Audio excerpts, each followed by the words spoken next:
ដល់យើងទៅរៀនជាមួយនឹងបងជូទាំងអស់គ្នា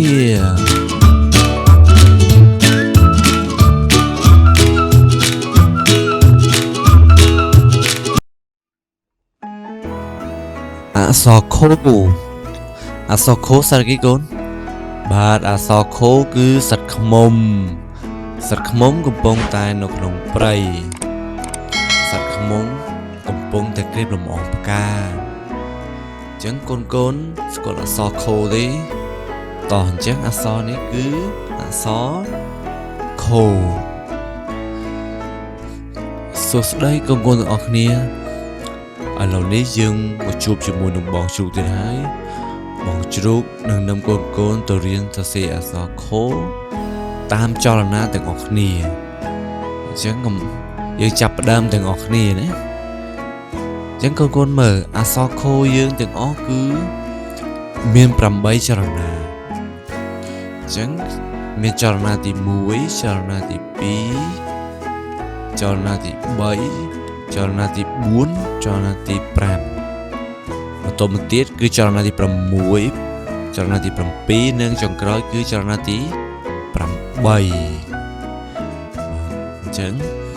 កូនទៅរៀនសរសេរអក្សរខូជាមួយនឹងបងជូទាំងអស់គ្នាចាប់ផ្ដើមពីចលនាទី1គឺយើងគួរជាងក្រៅចលនាទី2ទាញចុះក្រោមចលនាទី3ទាញកងចលនាទី4ទាញពីក្រោមមកលើចលនាទី5ដាក់សក់ហើយបន្ទាប់មកទៀតចលនាទី6ទាញកងចលនាទី7ទាញទៅលើនិងចលនាទី8គឺយើងដាក់សក់ដូចគ្នាតោះអញ្ចឹងកូនមករៀនសរសេរអក្សរខូតាមចលនាទាំងអស់គ្នាចលនាទី1គឺយើងគួចបាទគួចពីក្រៅចូលក្នុងចលនាទី2គឺយើងទាញចុះក្រោមចឹងកូនមើលតាមចលនាទី1រហូតដល់ចលនាទី8ចលនាទី2ចលនាទី3យើងទាញកោងចលនាទី4កូនត្រូវទាញឡើងលើបាទហើយចលនាទី5កូនដាក់សក់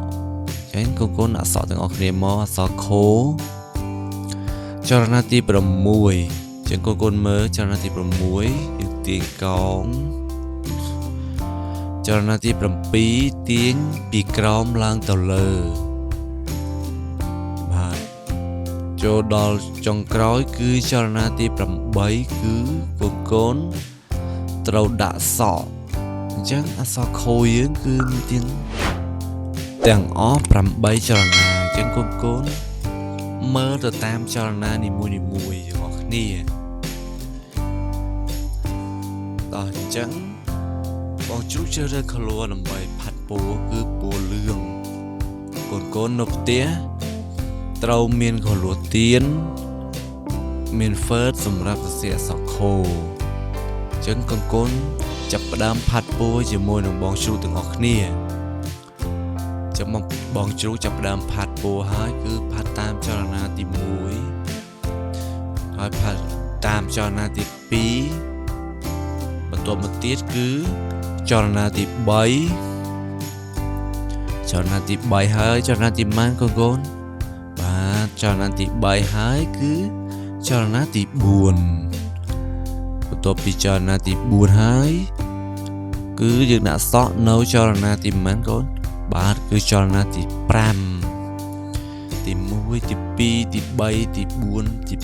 5បន្ទាប់មកទៀតគឺចលនាទី6ចឹងកូនដាក់តាមចលនាទី6ហើយបន្ទាប់មកទៀតគឺចលនាទី7ចលនាទី7រួចចុងក្រោយយើងដាក់សក់គឺចលនាទី8អញ្ចឹងអក្សរខូបងជ្រូកផាត់ពណ៌រួចរាល់ហើយនៅឡើយតែកូនបានផាត់ពណ៌ហើយនៅតោះអញ្ចឹងអក្សរខូយើងរួចរាល់